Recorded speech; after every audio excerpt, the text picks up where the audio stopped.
महाराज घटनेचे शिल्पकार डॉक्टर बाबासाहेब आंबेडकर यांना वंदन करून मी माझ्या भाषणाला सुरुवात करत आहे। आज आपल्या सोलापूर जिल्ह्यामध्ये ऊस परिषद हे आपण प्रथमच घेतोय आणि हे ऊस परिषद घेणारे एक उमलतं नेतृत्व आणि खंबीर नेतृत्व सुहास सर, त्यांना कुठल्या पदाची गरज नाही ना कुठल्या इलेक्शनला त्यांना उभं राहायचं नाही, त्यांना त्यांच्यापाशी भरावून त्यांच्यापाशी भरपूर आहे, पण त्यांच्या मनामध्ये आले की बाबा आपल्या गावगाड्यामधला शेतकरी अहोरात्र झटतोय ऊसासाठी आणि आपल्या ऊसाला कुठल्याही पद्धतीचा भाव मिळत नाही।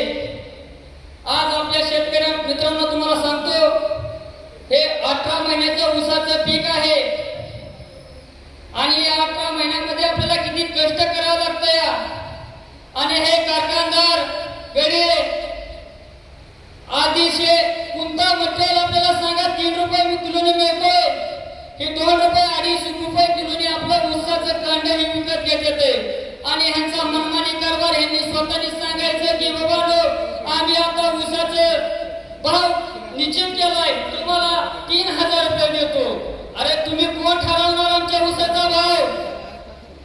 आम्ही शेतकरी ठरवणार या ऊसाचा भावाचा यंदा काय घ्यायचं ते।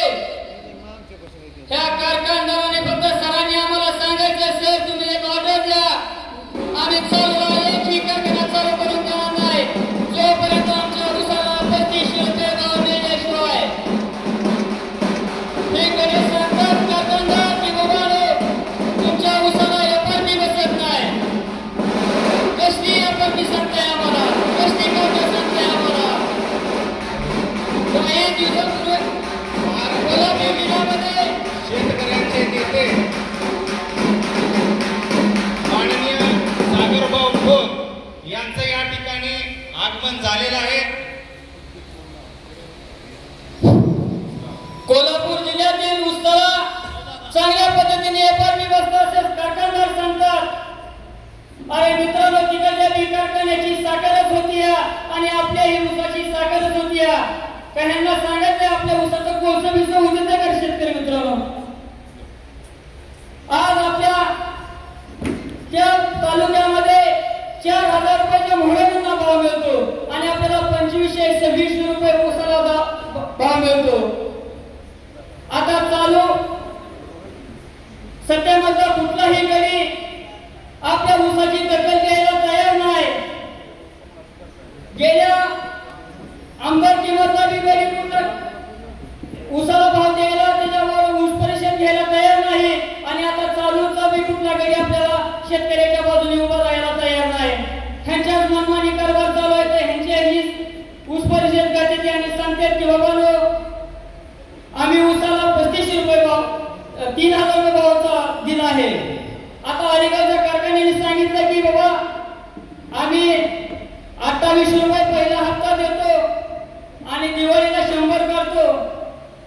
काय तुम्ही आम्हाला भीक देता का काय? आमची माय माऊली अहो रात्र ऊसाला पाणी देते, अहो आमच्या शेतकऱ्याच्या मुलांना शिक्षणासाठी पैसा लागतो, कशातून येणार आहे?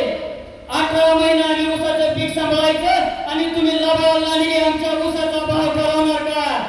असं चालणार नाही। आता या व्यापारीने सुहास सर म्हणतील तसं आम्ही काम करणार आहे, एकही कारखाना आम्ही चालून देणार नाही। सरांनी फक्त ऑर्डर टाकायची सर तुम्ही आम्हाला सांगा, तुम्ही समजू नका की बाबा आपल्या ऊस परिस्थितीला आता शेतकरी आली नाही असं समजायचं नाही।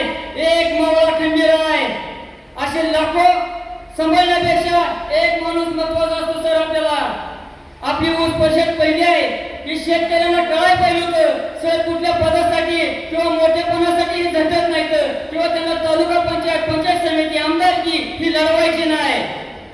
ही शेतकऱ्यांच्या अन्यायाला वाचा फोडण्यासाठी सरांनी अहोरात्र माढा तालुका असेल, करमाळा असेल, पंढरपूर तालुका असेल अहोरात्र सर झटलेला आहे त्या शेतकऱ्यांसाठी। अनेक शेतकऱ्यांची बिलं थकीत होती, सरांनी अक्षरशः त्यांच्या दारामध्ये जाऊन बसून त्यांना बळे पाडले की बाबा माझ्या शेतकऱ्याची बिलं दिलीच पाहिजे आणि सरांमुळे शेतकऱ्याची दिवाळी गोड गोड झाली मित्रांनो। ते आपल्या कोंढवा भागातील शेतकऱ्याला कळायला पाहिजे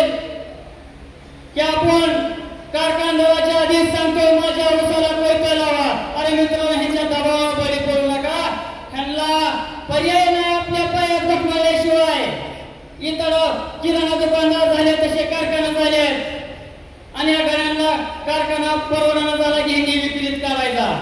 अरे तुमची मोल मजा जरा बंद ठेवा. तुम्हाला माहित आहे का, 1 टन ऊस गाळला तर 120 किलो साखर त्याला पडते. भग्याच आहे, राख आहे आणि इथून नाही. आणि हे सर सांगणारच आहे तुम्हाला. मित्रांनो, आपण खंबीरपणे यंदाच्या ऊसाला 35 रुपये भाव घेतल्याशिवाय राहायचं नाही आणि सर्व शेतकऱ्यांनी मिळून आपण सरांच्या पाठीशी खंबीरपणे उभा राहू आणि आपल्या येणाऱ्या काळामध्ये 35 रुपये आपल्या ऊसाला भाव घ्यायचाय. घ्यायचा म्हणजे घ्यायचाय. कोण म्हणतोय घेत नाही, घेतल्याशिवाय राहणार नाही आम्ही. मित्रांनो, आता येणाऱ्या 35 रुपये पहिला हप्ता घ्यायचा आहे आणि तिथनं थोडं पुढलं टप्प्याने काय असते ती सर सांगणार आपल्याला कसा घ्यायचाय काय घ्यायचाय. पण येणाऱ्या काळामध्ये आपण 100% सरांच्या पाठीशी उभा राहून आपल्या ऊसाला 35 रुपये भाव